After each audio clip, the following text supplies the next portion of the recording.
my office does football Fridays. Yeah. During you need the whole time? football. Well, they're like, you can wear any football jersey, and I'm like, so I always wear a football kit.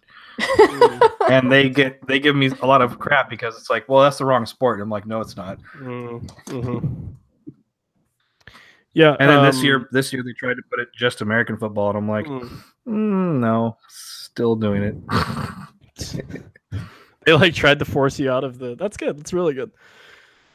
Can't stop my Liverpool kits or my Timbers kits or any other kits coming through that every week. It says live. We are live. I know. Isn't that fun? Carson says he's waiting. Yeah. Patience, Carson.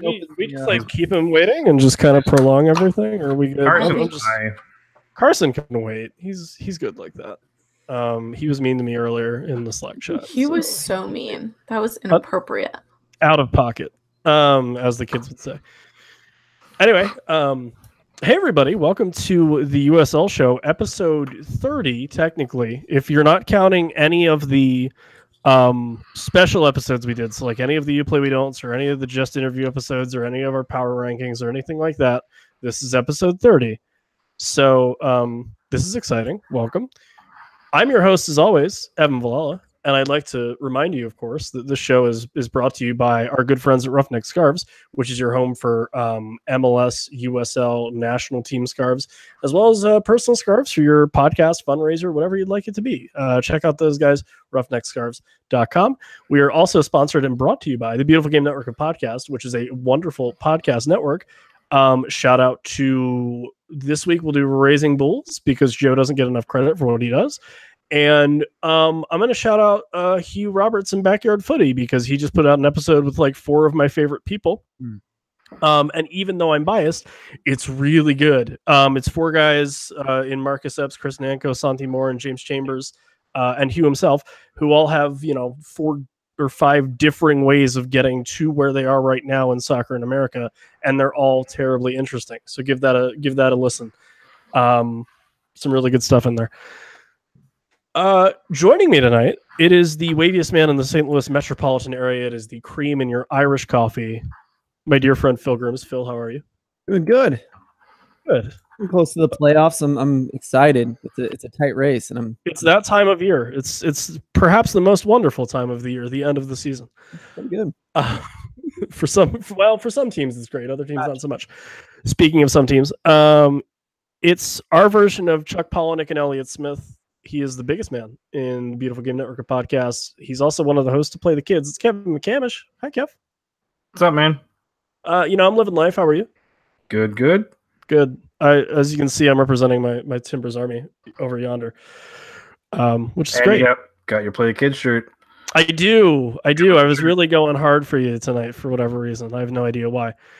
Anyway, I guess I'd be remiss. She's shaking her head currently, so I'll get to introducing her. Ladies and gentlemen, we are graced by a 2008 Pennsylvania State soccer champion, as well as someone who has their master's degree, meaning she's more accomplished at soccer than we are and smarter than we are, which means we're doomed, and this will be the final episode. It's Lauren Ellen Ashcraft from, among other things, Woman Goals. I don't actually know how you say that, but there you go. Yeah. How do you say that? Yeah. Hello everyone. First, Hi. and we say "Whoa Mongols." Mongols. Yeah, there it is. You really go for the pronunciations, and I appreciate it. Yeah, we do. We try and over enunciate, Liz and I. Yeah, that's really the key to any good podcast is to make sure those P's are popping. Mm-hmm. How the now? Human Torch was denied a loan. Yeah. Really good stuff. That was a bad joke. My wife. Anyway, guys, soccer was played this week, and I'm very excited to get to that. However, do we have a bit of news, Phil? Yeah. Okay. I'm trying to catch up on it. All good. Yeah, I think the first one that's easy to talk about is that NISA is making a go of it, and they have applied for D3 sanctioning. So that's interesting. It is. No teams in their proposal, right? No. Okay. There's a few tweets out there where people are trying to guess who it is, and sometimes they kind of guess exactly what city, and then usually they guess kind of a region. Which, like 3 of these New England cities are possible. Okay. Fair enough.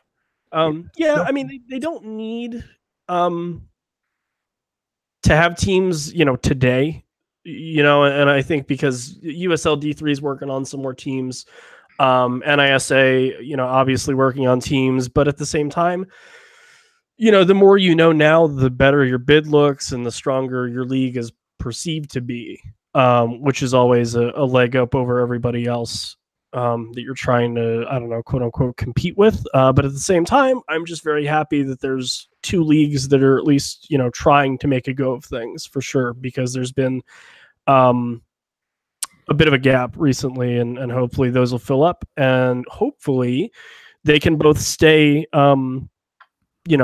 relevant and stay up, because I would hate to see more leagues come in and then drop, after 3 or 4 years again. Yeah. I think the biggest thing to talk about there is that, it's not just USL versus NISA. There's also MPSL Pro, and apparently, MPSL Pro and NISA have differing ideas on how to do it. And so they are not working together, even though to me that seems a little more logical. Yeah. Egos and things, or even, I mean, not, I don't want to say just outright egos, but they might have a couple of to them significant, to a lot of people I think insignificant things that they disagree on, and that's the end of it. So we'll see. Yeah. Kev, Laura Ellen, thoughts on the Division 3 things happening? Laura Ellen, we haven't had you on, so you can talk about whatever you want as far as D3 goes. Yeah, I mean, I think it's going to be interesting. I think, they're, historically thinking about, just from a financial perspective, what the different divisions, both D3, and now D2, and especially with, the recent article. And this has been a long conversation about, how much these players are making. I don't know. For me, it just raises a bunch of questions, not only from a sustainability perspective as the league, from a holistic perspective, but then also from a player perspective. Is it really realistic to be asking these players to be making, like $15,000 a year? Like, is that really what we want here in the US? And I don't know what the answer to that is. So I think it's one of those things, like, time will tell. But that's my perspective. You gotta go a little bit slower. I need to get my dictionary out because you're using big words and I'm trying to. Kev, who recently disclosed to us that he in fact is a double major, so I don't want to hear any of that either. And a post-bac, so I don't have a master's degree, but all the credits I accumulated are equivalent to a master's. But she's better than me. Don't worry about it. Don't mean a thing. No. I don't know. Degrees mean nothing. It means I'm really good at jumping through hoops. Fight the power. We're being suppressed as a society. Kev, what your thoughts? Well, so I have a question to ask you guys about D3. With all of these, I feel like USL D3 seems to be the most has their shit together type of division. But these other competing divisions, people that want to get into D3, the landscape doesn't seem, historically, the landscape in America for sports doesn't seem to support multiple competing leagues. I believe the NFL had two things, merge. NBA did the same thing. I'm not even sure if the NHL had a different league that merged at some point, but and then MLS took the first division. NASL tried to compete. That didn't work out. USL, defeated them. So my question to you is, with these different leagues that are trying to gain D3 status, if more than one gains it, do we think that we would see something very similar where one league will rise above the others?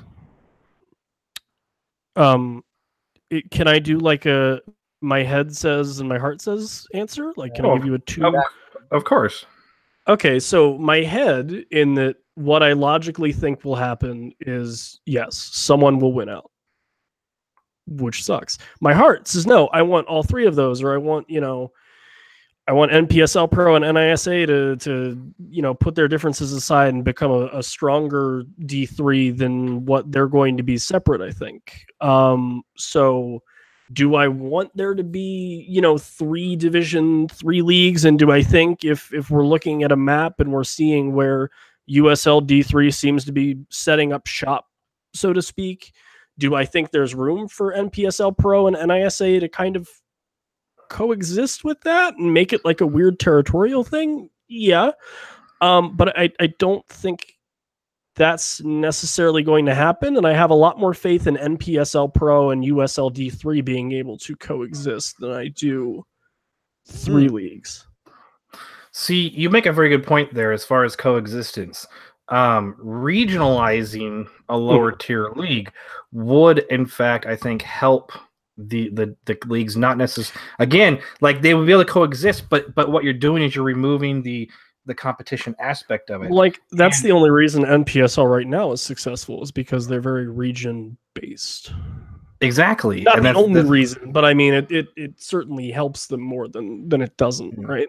But in speaking on NPSL, you also have an example of where 2 leagues, I don't know if they compete or not, but they are coexisting in the same division. USL Pro and the NPSL, both Division 4 semi-pro / amateur teams where a lot of the college players try to play during the summertime. We have, like in Oregon, we have 2 teams that are USL Pro and 2 teams that are NPSL. And so it's worked out around here so far, but you know, I think the examples of where leagues within the same division can coexist are few and far between. Yeah, I think the reason that works though is that you can have 2 semi-pro teams in the same city, because you can have them even like 30, 40, 50 miles away from each other, and they're not even coming close to stealing each other's fans. There's no overhead basically for teams like that. And so that's a big difference. In D3, perhaps it's easier than D2 and obviously D1 to do that. And that's part of NISA's model is no expansion fees, right? That's a really big part of the way they look at things. And obviously the pro rel thing is something they want to be a huge part of as well. But, you know, making less overhead makes it easier to join the party. And then the pro rel sort of thing hopefully elevates the play to a higher tier at some point. Yeah. My only kind of hesitation about not having expansion fees, as much as I think they can be BS at times, is that you're kind of just inviting whoever wants to come in, you know, like it's like you're throwing a college frat party again. And sometimes you have really great guests and other times you have not so great guests, and that can kind of ruin the whole thing for everyone. So I don't want to talk about D3 for, 800 years every week. But yeah, no, that's some good talks, friends. Good talks. Phil, what else you got? I did talk to the Rochester Rhinos folks, and so there's not much more to report, but other than, one thing they said about their stadium they have now, which is a beautiful stadium. Part of what they said made it hard to afford a team was, when it went up to D2, they were never really founded for a D2 team. They were always a D3 team, and then USL went up. And so they went up and they would have had to upgrade that stadium a lot. And on top of that, like in St. Louis, there are ancillary fields where there's kids playing 24/7. Like the USL games are almost hard to fit in there because there's so much going on there. And that's part of what fuels the senior team, is the money that comes in from that. And so they said that's a really good model. That's what they want. That's what they need in order to survive. And so they thought, if they build a new stadium in a different spot with more fields on the outside to make a little more money to match the criteria for D3 sanctioning, that's kind of their thought process there. And so I thought those were the highlights in a way that were things that I hadn't necessarily thought of and the reasons to move. So they're looking, and they have no plans further than looking and starting a stadium right now. But Rochester's back, so that's cool. Yeah, I'm very happy they're back. I saw a random tweet that they might rebrand, and I no, thank you. No, don't do it. I think everyone should go out there and tell them not to do that, and I think it might be enough. So, other news. Speaking of coming back, Orlando City B in D3 next year. Not really surprised. I think they were one of the MLS 2 sides when they were around the last couple years that were doing it properly. And now I think, especially with James O'Connor at the helm of the first team, he gets what USL is and what that can mean to Orlando City B, who haven't been great this year for a variety of reasons. But so yeah, nice to have them back in D3 next year as well. Then the rumor mill started flying. I'm not going to say a whole lot other than no one in USL right now is moving down as of today. As of today, other than that, well, only because and the internet's a fun place in that you can present any rumor that you want for free, unless you're a part of the Athletic, and then you have to pay for it, kind of. But you can put anything you want out there, and if it's in that sweet spot of being crazy enough that people are surprised by it, but still believable enough that it could happen, everyone kind of latches onto it, which then turns it into how is your tone and what is your context like in your tweet, right? Which is a very hard thing to manage. And there's not a whole lot of ways to be like, hey, this is a rumor, unless you just outright say it, which isn't as effective as just clickbaiting people. All that to say, there's no plans to drop anybody currently +3 as of now. But there's a couple more teams in the works. And I think we'll leave it there so we don't get yelled at. I think we can say that D3 wants more independent clubs than they want to. Yes. They don't want it to be a reserve league. You know what I mean? No. So I think with that in mind, you might be able to kind of keep count and keep an eye on things in that way. Yeah. And just to be on the other side of things, people can change their minds. So Sure. While today nobody's going down, right. Tomorrow someone could just be like, I changed my mind in the next season. I think this off season will really just tell us how it all goes. But yeah, I don't really expect anybody in the USL to voluntarily go down for any reason. No. Yeah. Unless the financial is a lot worse than we. Guys, there was games played this week. And I know our lovely special guest prepared the hell out of her notes. Thank goodness. So I figure we'll probably just get into it. And funny enough, things started while we were recording last week on Monday with RSL Monarchs dropping they're in a weird slide. 1-2. San Antonio goals scored by Guzman Zavala and Lance Lang in the 31st and 66th. Conrad Plua, who's like one of my favorite USL stories from his time back with the Baby Bulls, scored in the 64th minute. San Antonio gets a big ol' win. Lauren Allen, I suppose, since you're our guest and you have notes prepared for everything, what you did, and then you present your findings to us for each game. Well, actually, I didn't include this game because I thought you had covered it in the last episode, which of course I listened to the entire episode to confirm that you had recorded, talked about it. I did remember hearing that it was mentioned. So I, in fact, did not research that one, but I did every other one, including the 3 games that happened yesterday. So very nice.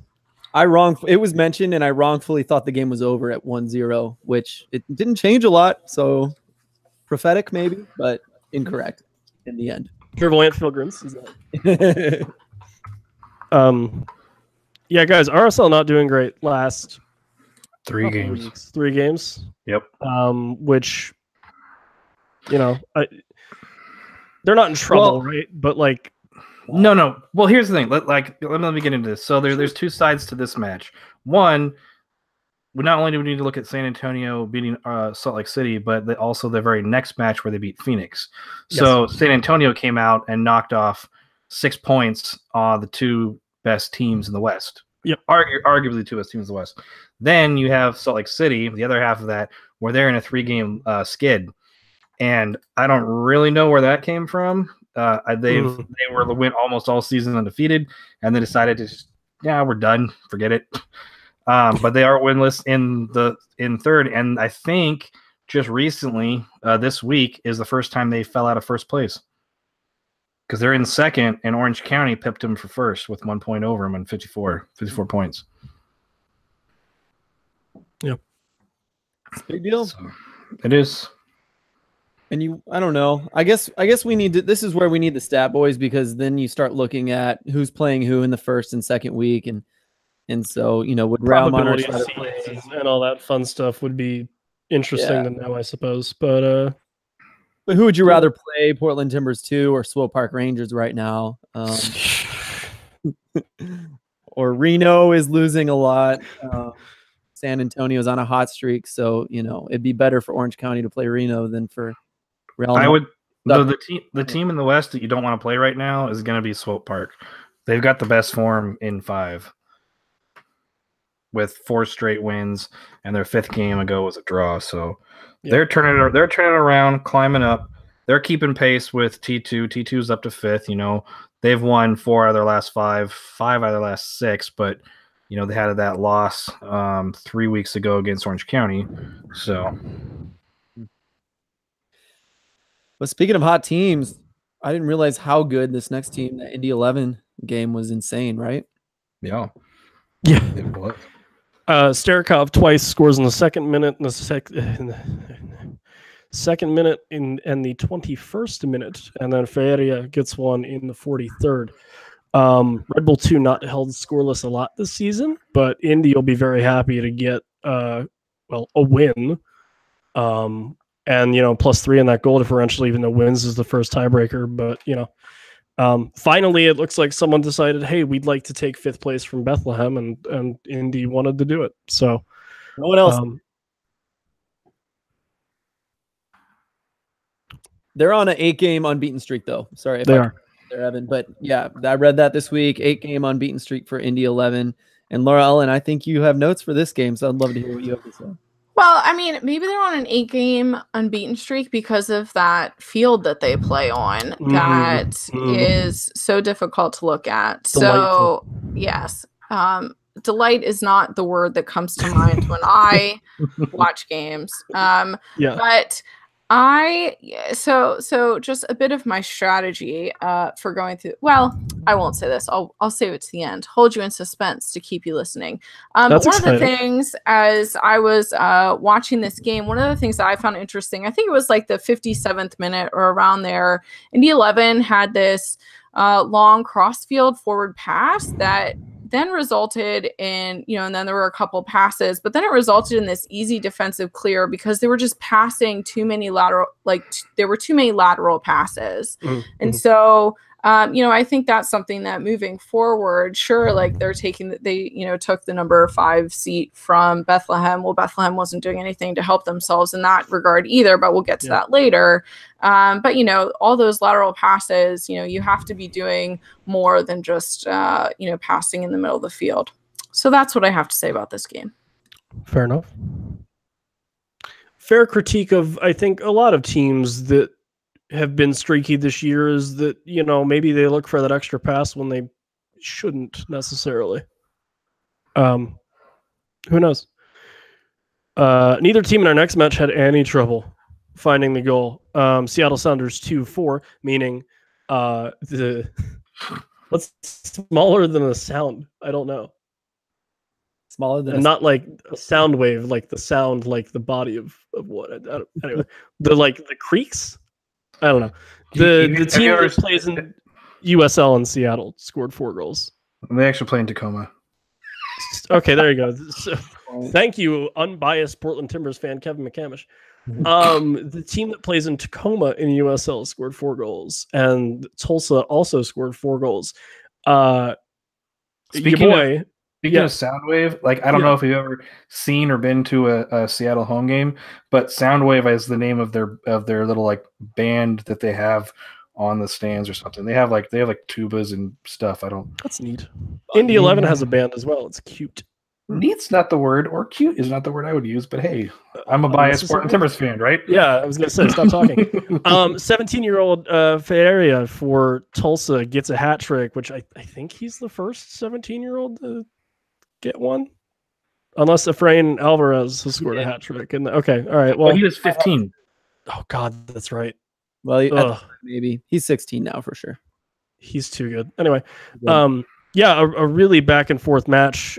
Seattle decided to steal a point late, but a really good individual effort for Tulsa there sees them get a rather rare point on the road. They have dangerous players, and they've been doing well as of late, including, taking care of St. Louis a little bit. So, granted, this is Tulsa, but yeah. Or Ellen, your thoughts? I just thought I would make the observation that there was a decent corner kick by the Roughnecks around the 26th minute of the game, but then it was just easily cleared by the Sounders defense. So, we'll see how things continue to progress. I do think it's interesting that these two teams ended up, coming out in a draw. But yeah, I mean, there's still 7 games. I know we have 7 games. Yeah, I guess it's 5, 6, 7 games left in the season. So, time will tell, as is with all of these teams, certainly. If you want it, I almost forgot about this, but Ferreira is on loan from FC Dallas. So that's right. Not all of FC Dallas's loanees are going to Bayern Munich. Some have gone to Tulsa. I don't know what that says about the ones that go to Tulsa or not. Well, I will say that there were a few loans in the middle of the season, like maybe 7 games ago, where it very, very much helped them flip a switch. And I've heard people say that he's the best attacker on the field, and he's a 17-year-old. So he's one to watch. Even if he's playing for Tulsa, you should definitely check him out. Mm-hmm. Now I got to see if he actually played in the next game. You keep going. I'm just looking at stuff. All right. Phoenix 1, Rio Grande Valley FC 0. Solomon Asante in the 61st minute. I think he's a guy that we've maybe thrown definitely as an MVP candidate, but you can convince me he deserves to be the MVP of the league. And he shows why here.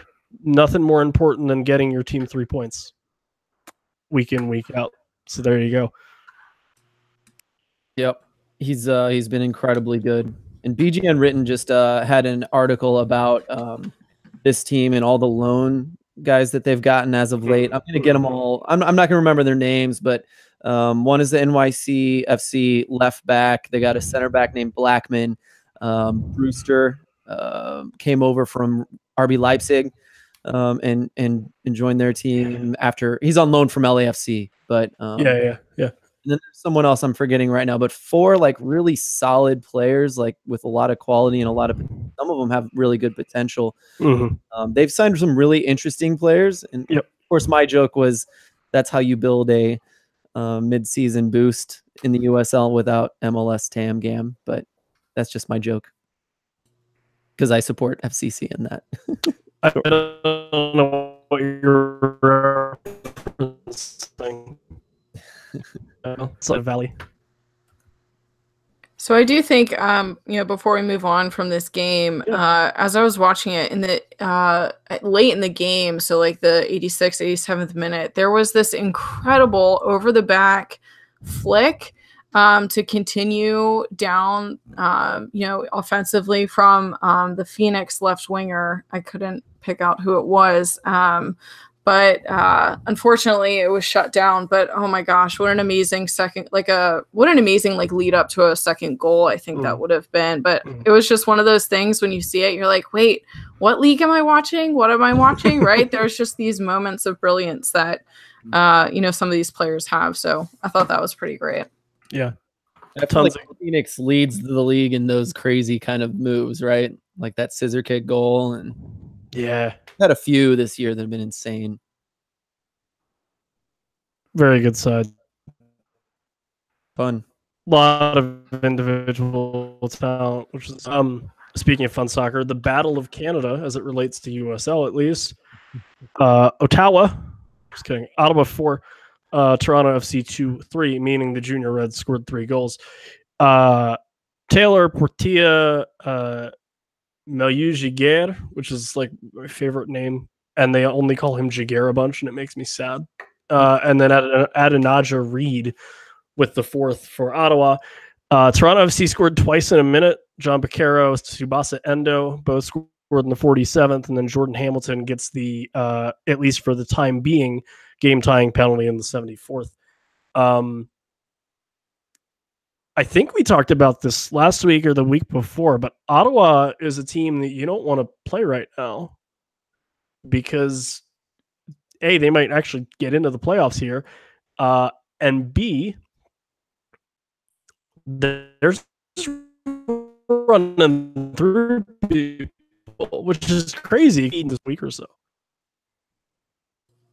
Yeah, I think, the Ottawa, I was surprised, right? Because, certainly here in Pittsburgh, we have a not great opinion of the Canadian teams who are in the USL. But at the same time, I remember the last time, the Riverhounds played them, and I was just, pretty amazed with how strong of a team they were as a whole. And then, of course, we think of Toronto. They had a really rough start to this season. Yep. And as I was watching this game, there was just, there were these instances where Toronto would just have a series of just really amazing, passes and going, back and forth and kind of really building that progression that you like to see, building progression from the back of the field towards the middle, to hopefully get across or a through pass in to get a shot off. But then there was just this rough cross, and then it was just easily cleared by Ottawa. So I was like, oh, of course, here we go again. But it was just, really interesting to see. And I do think, some of these teams like Ottawa, like some of the other teams that we'll be talking about later, I just don't think the higher up teams should really, take them for granted, because I think they're stronger than I think we historically perceive them to be. Yeah, no, it's bang on. I agree. And this game was a really weird one too, where I kind of gave up on Toronto watching. I watched the whole first half and I had to go. I can't remember. I think my kids got in the way of me watching the rest. But in the first half, I was like, well, Toronto's done, because Ottawa was just absolutely owning them, getting almost easy goals. My immediate thought was, is it Catalano? What is the goalkeeper that hurt himself earlier this year? Cavalluzzo, thank you. No worries. They're missing him for sure. Yeah. They're missing him for sure. So that first half was rough, and then TFC clawed their way back. They almost did it, but in the end, gave it up. Yeah. In a game that, in fact, both Laura Ellen and I were at, Pittsburgh 4, Bethlehem 1. It was amazing.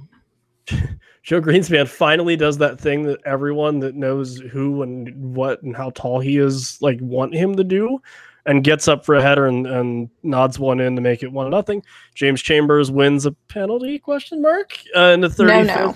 Ties it, I know. And then Canardo Forbes in the 45th with a goal of the week contender for sure. Really pretty strike from him. Nico Brett 76 and Jordan Dover in the 79th. Bethlehem probably needed to get their butts kicked before a bye, and I know this week they're going to be up playing New York City actually. In some capacity up in New York, and hopefully they'll get their butts kicked there, and then they come back and have a couple of games against those teams, Toronto FC2 and Ottawa, I think back to back, where you should win those, but if you overlook your opponent like they did against Penn FC, you don't, and you make life a lot harder on yourselves. So I think 2 wins in the last 4 here for Bethlehem see them in the playoffs, but they're not making life easy on themselves, which has actually been a running trend towards the end of the season in their existence. So, Laura Ellen, your thoughts from a Pittsburgh side of things, other than, oh my God, make a far post run? Well, certainly there are many thoughts, and I'm sure if I watched more games more regularly, I would think that about those games as well. I mean, I think one of the things for me, so Joe Greenspan, this was his second goal. I believe it's his second goal of his professional career, which is really exciting, but it's also the second goal that he scored with his head. So he has only ever scored professionally using his head, which is incredible. So so that was, kind of like the fun fact of the day. I mean, I think, when it comes to the Riverhounds, they have had a rough, past like 4 or 5 games. And so I think this was really the test that we were looking for as fans and as supporters. And, they did well. So, we play Louisville coming up this Saturday. Which, we'll talk about it, but they're on a short week, which is exciting for me. So I listen, I will take when we get a red card and an undeserved red card and an undeserved penalty, I will take all the gifts that the universe wants to give us. Fair enough. I suppose moving on. North Carolina FC 3, Nashville 3. It was North Carolina early, Shiplane and Rios scoring in the 18th and 39th minutes respectively. Your boy, Brandon Allen, with his first penalty in the 51st. Zach Steinberger scores again for North Carolina. Indy 11 looked very bad for loading him down or out. I suppose it's just out. To a team in their conference who are kind of scrapping in the same spots as they are. Good news is Brandon Allen got a second penalty that he converted in the 80th, and then Lebo Maloto in the 82nd pops up for the first time in the score sheet in, I think, a while. And it ends in a 3-3 draw. I mean, that goal by Steinberger was a beautiful side bicycle kick. It was gorgeous, such a gorgeous, and then I love to see Lebo scored. He was at the Riverhounds and 2 years ago, I guess now, but it was a good game. Phil, Kev, thoughts? I listened to the Phil, Kev, thoughts with Steinberger.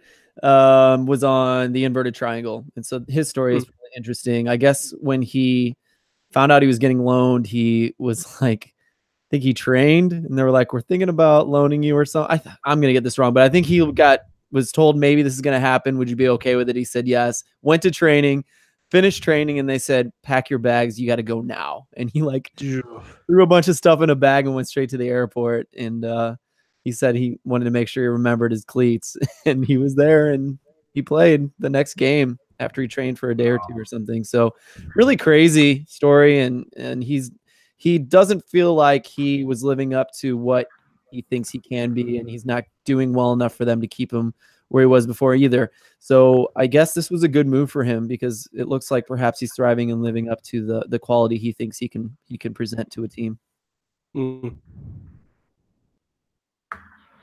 Yeah. Which I think I just as an aside here, I mean, I think this is something that potentially, could concern me with the number of D3 leagues that we're seeing pop up. So are these leagues going to have the resources to be able to make these kinds of loans to give players exposure time, to get them playing time? Or, is it going to be one of those things that these players are going to, and some of the players in the USL are already working part-time jobs and, driving for Lyft and Uber or whatever. But, is there really going to be the ability to have these kinds of loans within or between the D3 leagues? Or, I don't know. Anyway, that just raises questions for me. But, I think it's exciting that, he was able to get this opportunity and seems to be making the most out of it. Yeah. Yeah. I was going to say, certainly living up to whatever Indy put on him. Just unfortunately, I don't know if it was because he got loaned and then got kind of mad that happened and then started to play really well, as is the case sometimes, or if he went, hey, that could be a very real thing come the end of the season where they say, and it's not to another team, it's just you're out of a contract. So for playing out of his mind right now, and I'm sure North Carolina appreciates the help. What I heard, he was kind of in between being a defensive, like a deep lying midfielder and an attacking midfielder. And for them, they wanted him to play deep lying. And I think it's a system thing by the sound of it, where I think we all know that NCFC is one of the top, they pass a lot, one of the more they passed more than most of the other teams in USL. So it probably just fit him better. Or maybe this is just a lucky he scored a goal and it's not going to happen a lot. It's just something to keep an eye on, though. For sure. Another not surprising if I told you it was going to happen at the beginning of the season, I suppose. Not so much surprising if I told you it was going to happen like a month ago. Okonkwo gets the only goal in a 1-0 Charleston win over Tampa, who, for 2 games or so there, looked like they kind of found their groove and were rolling, and now maybe not so much. No, I think they're done. I mean, I would agree with you. Laurel, on your thoughts on the Rowdies in this game, and then, I mean, I don't know how much of them you've followed other than the Hounds playing them, but is there a chance for them to get in the playoffs? Or, I mean, what do you think is kind of the reason they've been skittish this year? You can go wherever you want with that, really. Yeah, I mean, you're really not taking it easy on me, are you? No, not at all. In my debut, high expectations. I gotta play up to your level at this point, right? I should have said I didn't do anything. You should have. It would have been so much easier for you. Yeah, no, I mean, I think, I'm not upset by this result. I mean, I guess I probably would have preferred for the Rowdies to win, but I mean, at the same time, like it doesn't surprise me. I think, I don't have, so where we are standing right now, as we're recording, it's a really tight race in the top, between second, third, and fourth in the East. And so, while if a tie or a loss for the Battery would have been better for the Riverhounds, I don't know. I mean, I think the Rowdies have had quite a number of things going on this season. And so I don't know. I think it's time to be reflective, take everything as a learning experience, right? Like that's, I think that's where they are at this point. While I think you can also learn from winning, obviously, but I don't know. I don't know. Nothing surprises me anymore. And this result certainly didn't surprise me either. Kev, do you think that's guys playing for contracts more than anything right now for Tampa? I guess so. I mean, usually when you get towards the end of the season, I mean, they're not mathematically eliminated, but obviously they are pretty far down there in 13th place. The only team currently eliminated already is Toronto in the East. West has Seattle and Tulsa already eliminated. But as far as Tampa is concerned, I'm pretty sure it's a lost cause. They've got 5 games left. 3, 4, 5, 5 games left. Maybe, I don't know. Anyway, I mean, at this point, you've got to just try to win and just show that, hey, I need to be here next season. Mm-hmm. A lot of teams that are at the end, they call it, I want to play spoiler and ruin some teams, momentum going to the playoffs. But it's just guys like, I'm just playing to make sure I can have a job next season. Yeah. Phil, any thoughts on the Rowdies? No, I think I've heard someone kind of mention how they lost a lot of their payroll this year, and I meant to look into that. And so, I mean, other than a lot of the coaching staff. Well, the coach, and then what's his name went back to Wolfsburg to be a sporting director. Marcel Schaefer. Yeah, Marcel. Yeah, technical director. So perhaps I don't know. But I mean, those are 2 guys that were closer to retirement than not. Yeah. Like, I don't really buy that as an excuse for them to say, "Oh, we lost." And granted, Marcel Schaefer is one of the best. Or I guess was in the past tense, one of the best fullbacks in this league when he was here. But to say, oh, we lost Marcel Schaefer and Neil Collins and we're screwed now is a little, I don't know, weak to me. Oh, I agree. Okay, cool. And aging, I think yeah. Talked about before, but a lot of their stars are aging. But I mean, even Marcel Schaefer was the best they had by far. That guy was incredible.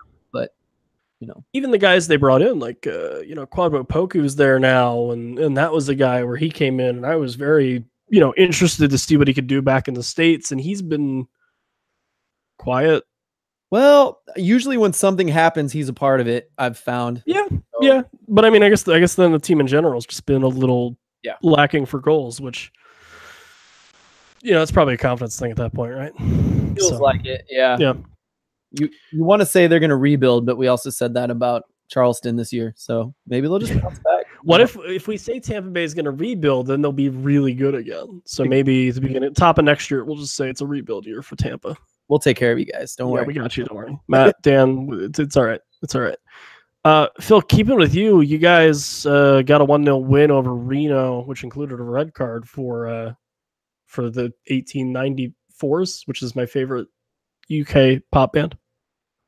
Oh, that's above my head. 1975.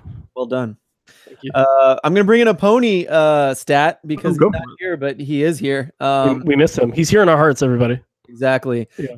He so there was a second yellow in the 53rd minute in this game, and that made it 60% of the time when St. Louis was playing Reno this year, they were playing with 10 men. So that doesn't hurt. Probably not, no. 60% of the time. So because I think in the other game it was in the 15th minute. So yeah, it's about 60%. So 60% of the time we win all the time. Reno, not for everyone. It's been a rough week for St. Louis, but hopefully this is confidence. The goal that Greg scored was incredible. I don't know if you saw it, but it was a cross from oh no, I'm blanking on his name. I'm sorry. It was a your guy too. Oh my gosh, Austin Martz. Doing? Thank you. There you go. Yeah, Austin Martz. He's been out for a long time. He finally kind of came back in the last game against Portland. He's a burner, and he was a huge part of our offense. And we saw a lot of that again in this last game, where he was a huge contributor in us looking good. But he had a low cross to Greg, and Greg stopped it with his left foot, with his back to goal. It bounced up over his head.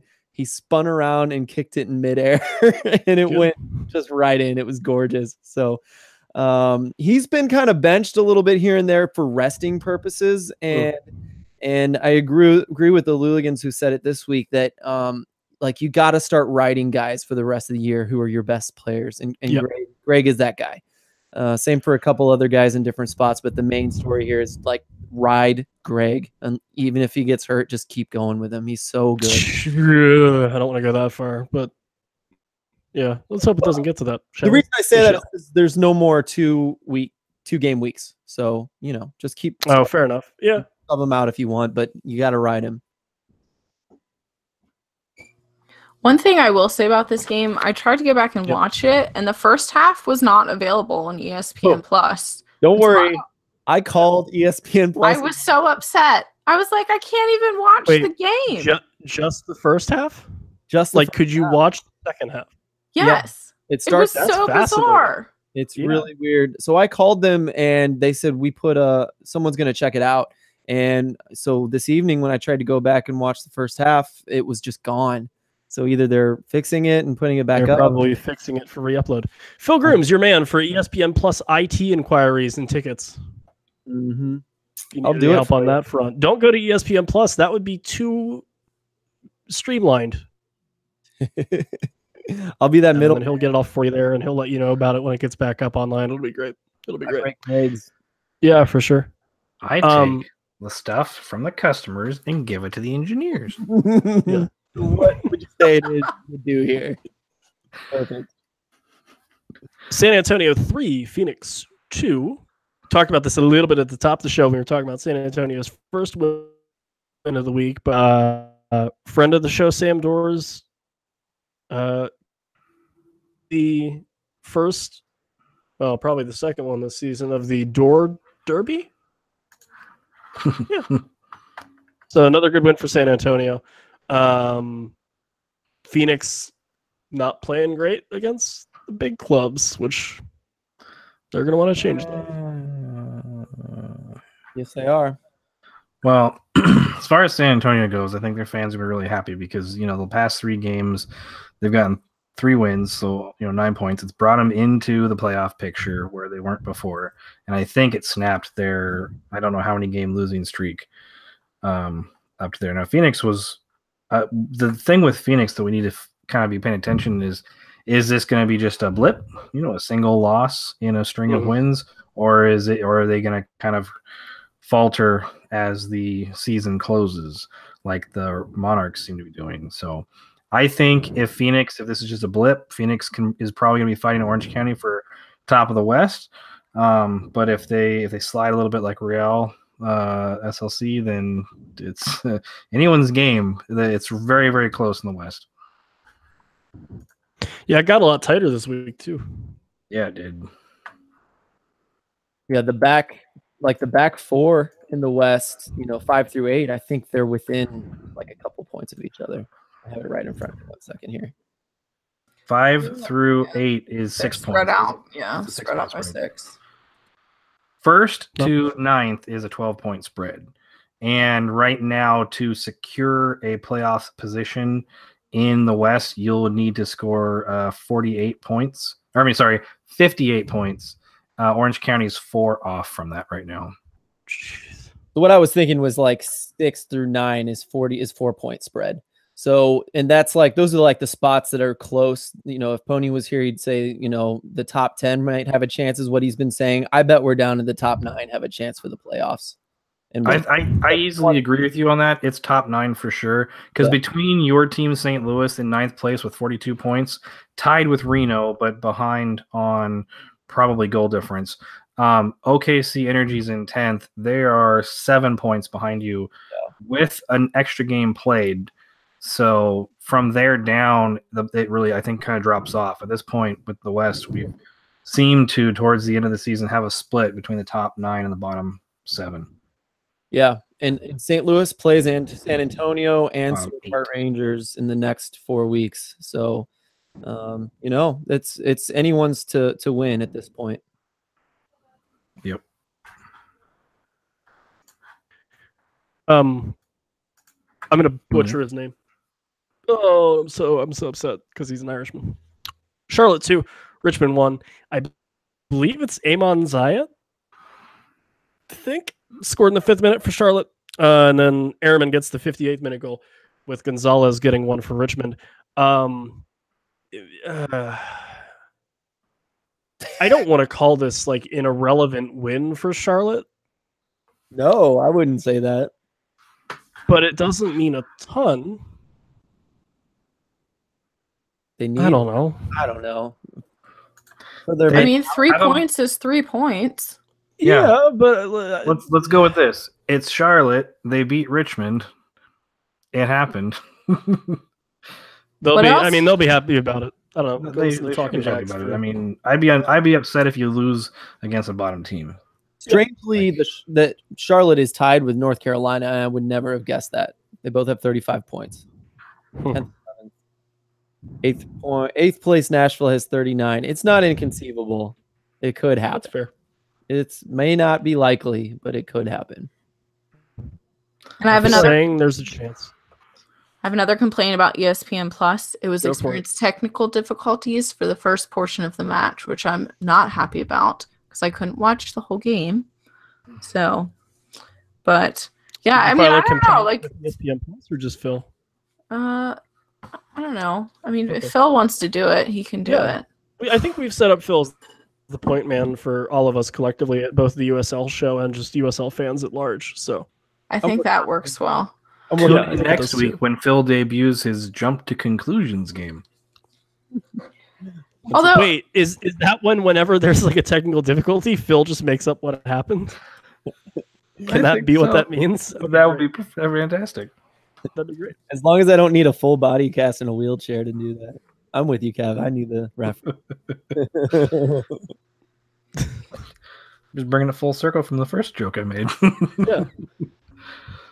All right, next game.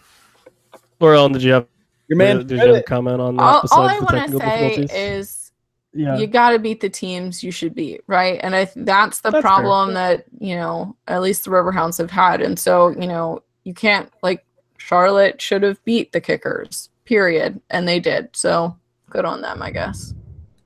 Fair enough. True. Speaking of beating teams, you should beat two very beatable teams. Well, they didn't draw because that would have been poetic, but one of them beat the other one. Atlanta United 2-2. The brand new team in Harrisburg won. Sandoval gets things started. Ken Tribbett scores another goal. I swear he has like 8 this season, which is incredible. And then the Ginger Wonder, one of my breed of nearly extinct human beings, scored a goal in the 41st minute to give Atlanta United 2 the win. And I will apologize to Andrew Carlton because he has to wear red. It's not a great look. I don't think he minds, especially when he gets to play with that first team. Yeah, I mean, I guess if someone paid me to wear red, I would do it, but they don't. So if someone said you get to play for Tata, I'd be pretty excited about it. That's fair too. Yeah. New Patreon level. Donate I was just about to and say pay that, Evan Kevin. to wear red. Kevin. Oh, Great there it is. minds. What I will say about this game, Atlanta scored in the 3rd minute, and it was the build up to this goal was pretty, and the goal itself was pretty incredible. So there was this long pass out of the back, which was then followed by a beautiful cross, which was headed in, which again, and obviously I'm pulling out the highlights of these games, but some of these players and just the sequence of passes and crosses that they have, that's why it's a beautiful game. Am I right? Too sentimental? Okay. Totally right. That was good. That was really good. Good plug. BGN.fm. No, like when Atlanta United 2 is on, they play pretty soccer because that's what their first team does. Not that diminishes what they do, but I mean, that's the system they like to play. And it hasn't worked a lot this year, but when it's worked, oh boy, it's really worked. So it's like classic set 2 side that's like trying to do it right. Like Swope Park has moments of bliss, like that kind of thing. And Ostos has like these flashy moments of bliss, but not the pass it around kind of thing. It's just different. Yeah. Moments of bliss, and then a lot of real just disgusting young kids making mistakes.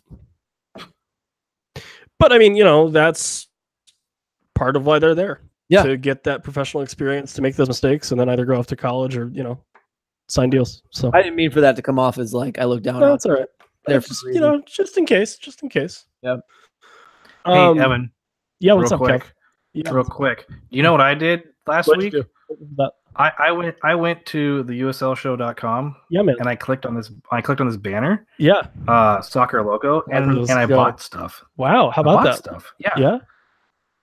I'm getting new cleats for my getting back playing 7v7. Soccer logo. Yeah.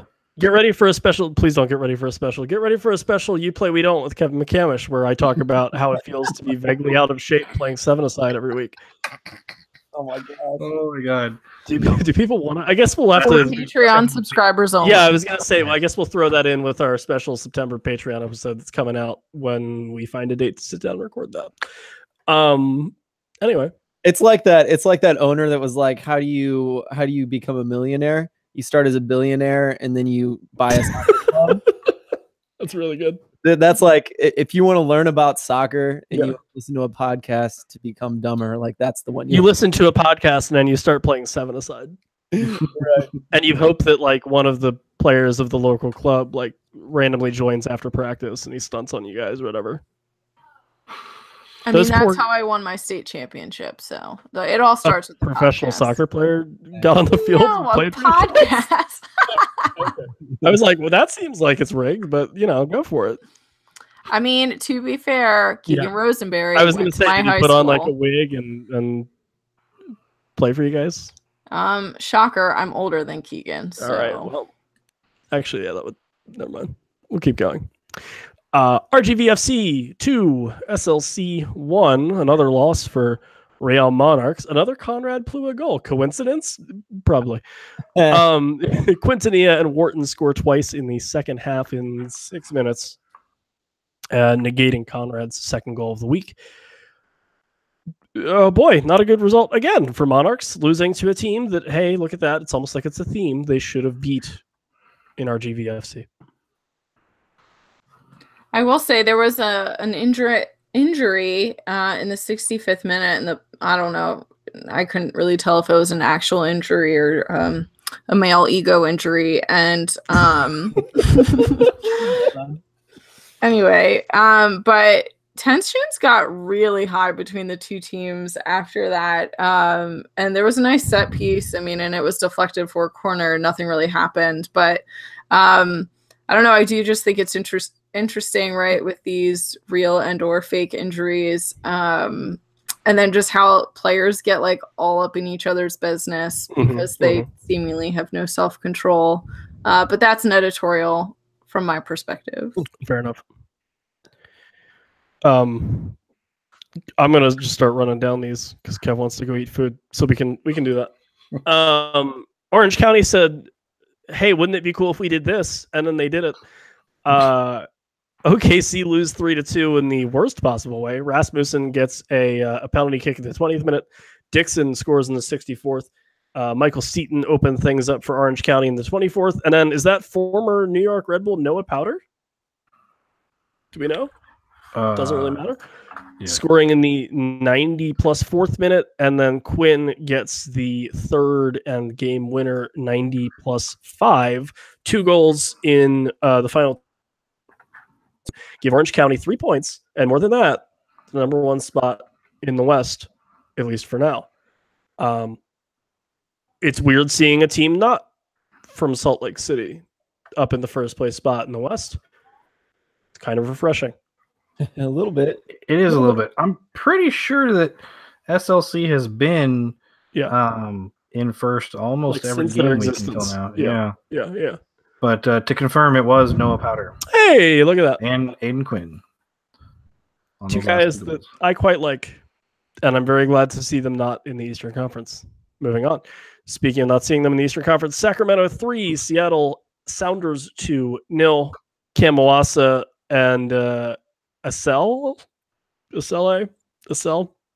goals, 58th minute penalty kick score in the 64th. Alfaro second yellow in the 63rd for Seattle means he will miss a game. But a good win here for the Republic. So nothing to do with the game, but I visited the Sacramento store a couple years ago. For this, yes. Yes, and they're my if I had to pick a Western Conference team, they are now my team. So I'm not going to do anything special about it, but just for the record, I'm a Sacramento FC fan, unless Sacramento and the Riverhounds play in the finals, and then go Hounds. Yeah. It's a good logo. It's a really nice color scheme. If I had to be a fan of a team on the East Coast, I would probably be a fan of the Pittsburgh Riverhounds. Let me tell you. Yeah. Because we're the best. Well, we gave you Nico Brett. You're welcome. Thank you. He's good at the Soccers. It's Portland's claim to fame is giving lots of other teams good players. It's true. It's very true. They're very good at that. True. Or is a great player that other teams know how to use the players that they're given? I think it's a combination of both, actually. I mean, to take 2 minutes into it, it's that maybe we're not the best at evaluating the raw talent. We're maybe not the best at developing that raw talent. And then other people are like, hey, we'll take a crack at it. And all of a sudden they're good. I don't know. I would love to think that we'll get better at that. And there will be less diamonds that fall through the cracks. You might know. We shall see. Speaking of things falling through cracks, in a game where they dropped money out of a helicopter, Las Vegas lost to Los Angeles. In the first annual, could we use this money to pay our players? Sure, but why not drop it out of a helicopter? Salgado scored first for Las Vegas, and then Lassiter in the 20-goal puppy. My favorite USL nickname. Okay, so I have a genuine question. I have maybe a awesome. No, I probably don't have a genuine answer. This is one of the few actual questions I have. Okay, so was watching the game. They took a hydration break, which, like, it makes sense. They were in Vegas. But, like, if they take a hydration break every game that they play in Vegas, does that break built into every single home game, is that like an advantage or a disadvantage to the Las Vegas teams that they can like have, you know, whatever, 2, 3, 5 minutes to like that they're planning on like a rest? 3-minute timeout? Right, basically? right. Is there some sort of like advantage or more likely disadvantage that gives it? I don't know. Just a thought that I had as I was watching the game. So I don't know if any of you have an answer for that, or if any of our listeners have an answer. I have an opinion.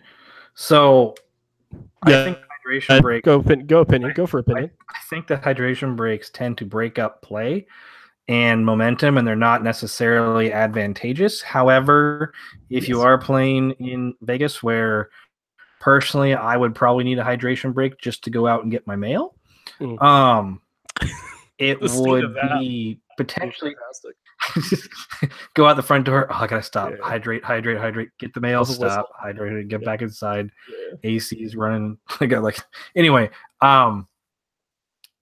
If you are there and you know for a fact that it's like you're going to get 2 or 3 hydration breaks over the course of, say, 10 to 12 of your 17 some odd home games, then perhaps you can plan around that. I guess it seems like it would be difficult because you can't really plan for weather, other than like, well, it's going to be Vegas, it's going to be hot, but is it going to be hot enough for hydration breaks? So probably more of a disadvantage than an advantage. Phil, opinion? Yeah, I think you can play around it. I don't think it's as big of a difference as like Louisville City's field or like other field changes like that. You mean making both those teams build before the game they play this week? Yeah, it's probably a big advantage. Yeah. Anyway. But the thing is, with all of those advantages and disadvantages, like both teams have to deal with it at the same time, you know? Yep. So, I guess you can plan around it, but I don't know if it's worth it, if it pays off. It all balances out in the end.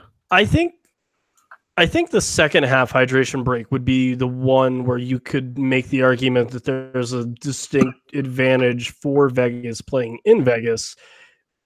Maybe. I mean, it depends on how much you think a coach can do with 2.5 minutes of time to yell at his players. So, well, that's actually, I think that's a good point, because when I play my 7-a-side outside, if I know I'm like, I've been on the field for like 10 minutes, 15 minutes, I play really short because I'm not good. I don't play long. I don't hurt my team.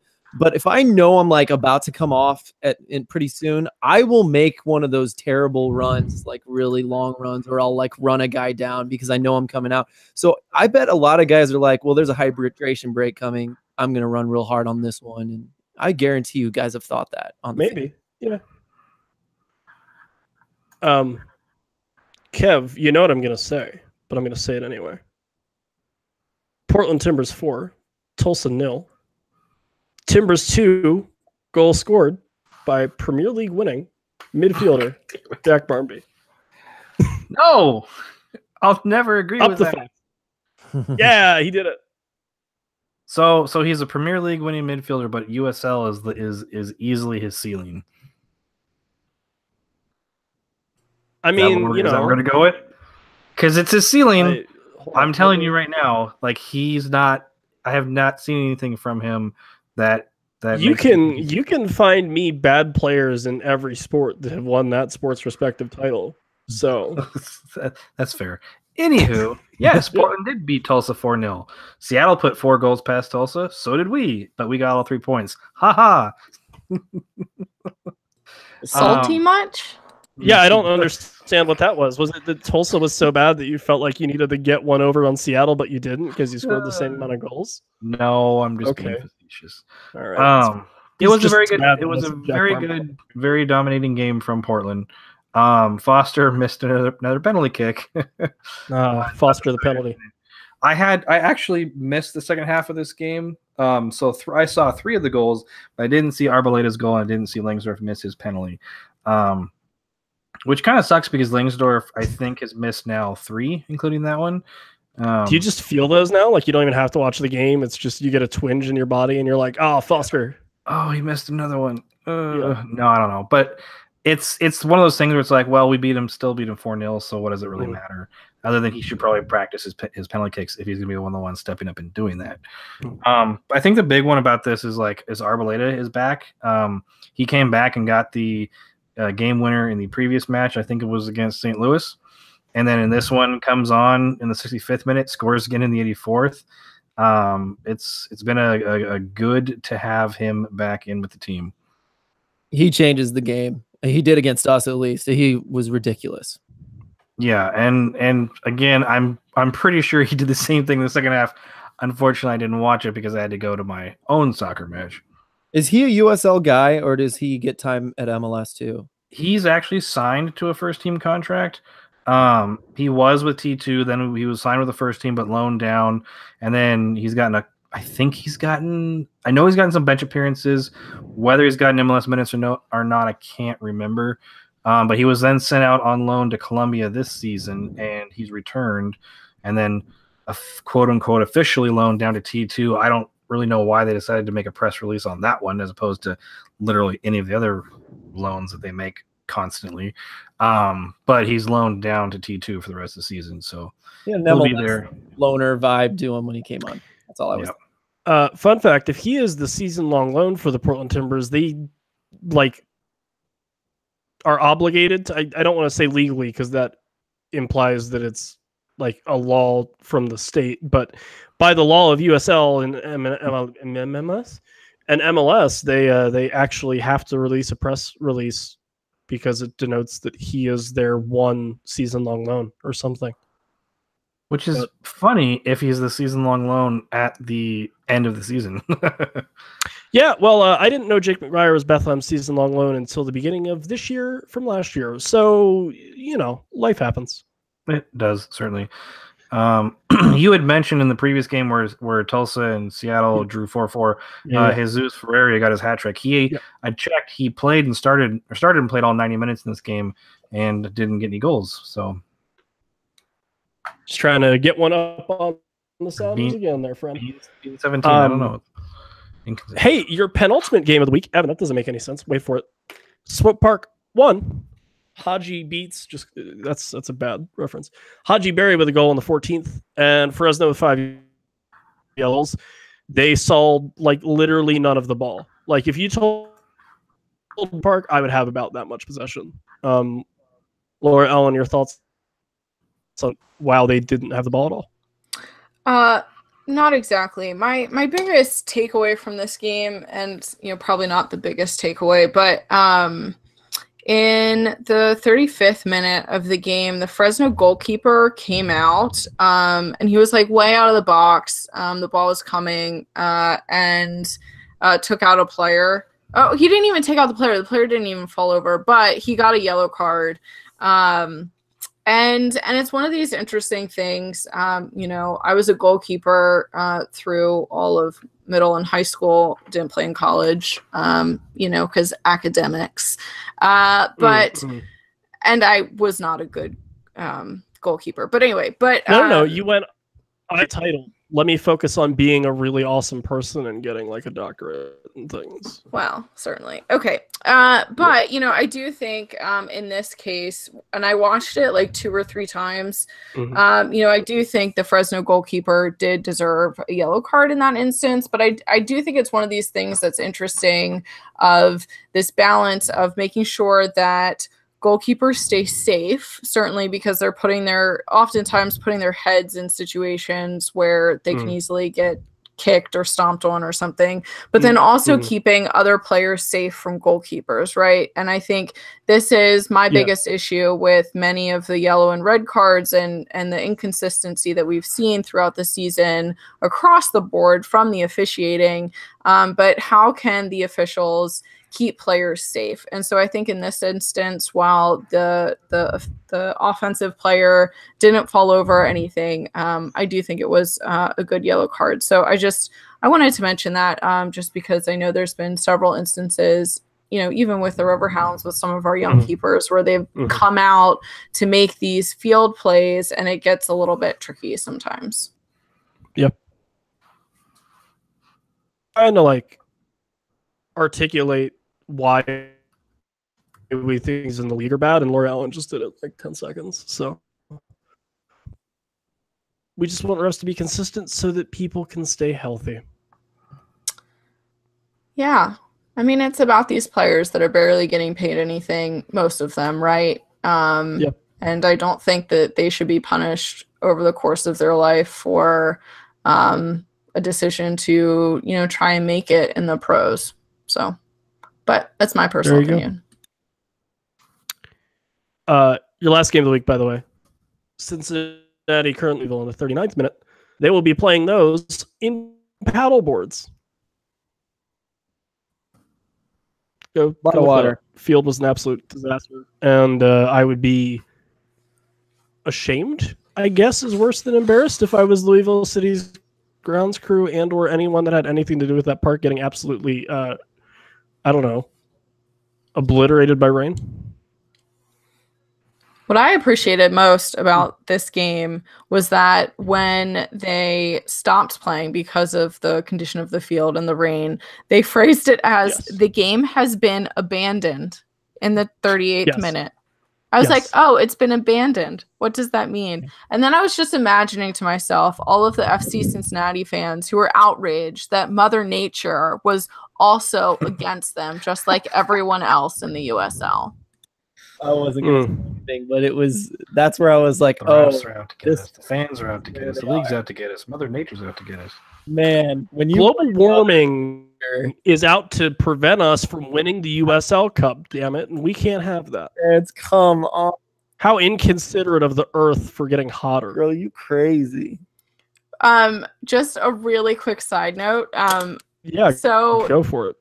My husband Justin, who does the preview shows for Mongols, told me today that he was like meeting someone at another at work to like give them something and like doing this exchange, et cetera, and Justin is a fan of the Philadelphia Union, and so he was wearing a Union sweatshirt today, and the guy asked him, oh, are you an MLS fan?